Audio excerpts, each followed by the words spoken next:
Wakala wa barabara mijini na vijijini mkoa wa Dar es Salaam umewataka wananchi katika mkoa huo kuwa na subira kutokana na baadhi ya barabara kuwa katika hali mbaya, huku juhudi za haraka wakiahidi kuchukua katika kupunguza adha zilizopo, zikiwemo za kufukia mashimo na makorongo ili zipitike kwa dharura wakati wakisubiri wakandarasi kuingia kazini. Hamisi Suleiman anaarifu zaidi.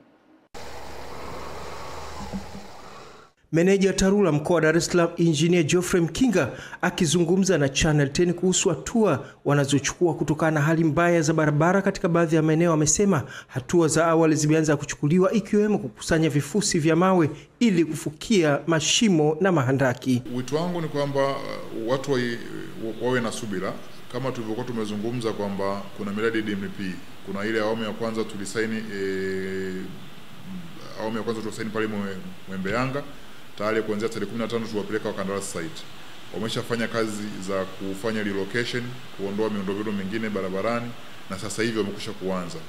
Aidha, Mkinga amesema miradi yote iliyosainiwa na wakandarasi, ikiwemo ile inayofadhiliwa na Benki ya Dunia ya DMDP, imeanza kutekelezwa. Kikwazo kilichojitokeza ni mvua, ambapo pia imesababisha katika maeneo ya kuchukua vifusi na mawe kujaa maji. Kwa hiyo kazi ipo, wao na imani hiyo kufikia mwezi wa 7 barabara zote zitakuwa zina fujo ya kutosha kufikia mwezi wa 7. Sasa hivi tu tumepata changamoto ndogo au tumeite kubwa, kwa sababu kule ambako tunakochukua material kama mawe na glavo kumejaa maji kule kwenye mashimo Mbutu huko, sawa, kumejaa maji. Kwa hiyo magari yapo, mitambo ipo, lakini tunashindwa kufanya. Kwenye maeneo ambayo yatahitaji dharura kubwa, ndio lazima tutumie gharama yote ile barabara isikifunge. Kwa hiyo utaona kama vile tulivyopeleka mawe hicho kipande cha barabara ya Tabata Kimanga Mazida, ni kwa sababu mikero ile ilikuwa ishakuwa kubwa sana. Kwa hiyo tumetumia gharama kubwa, kuna mitambo mingine imezama kule, lakini tulikuwa nasema lazima tufike tupate mawe, kwa sababu huku unapata tabu. Kweli barabara hii ya Lindi imekuwa changamoto sana kwa wakazi wa hapa na wafanyabiashara wa hapa. Kwanza magari hayapitiki hapa, kila siku vyombo vinaharibika hapa. Kwa hiyo sisi kilio chetu kwa serikali tulikuwa tunaomba waliangalia kwa jicho la tatu hii barabara yetu. Kiukweli imekuwa changamoto. Shaongeza na viongozi hapo na yote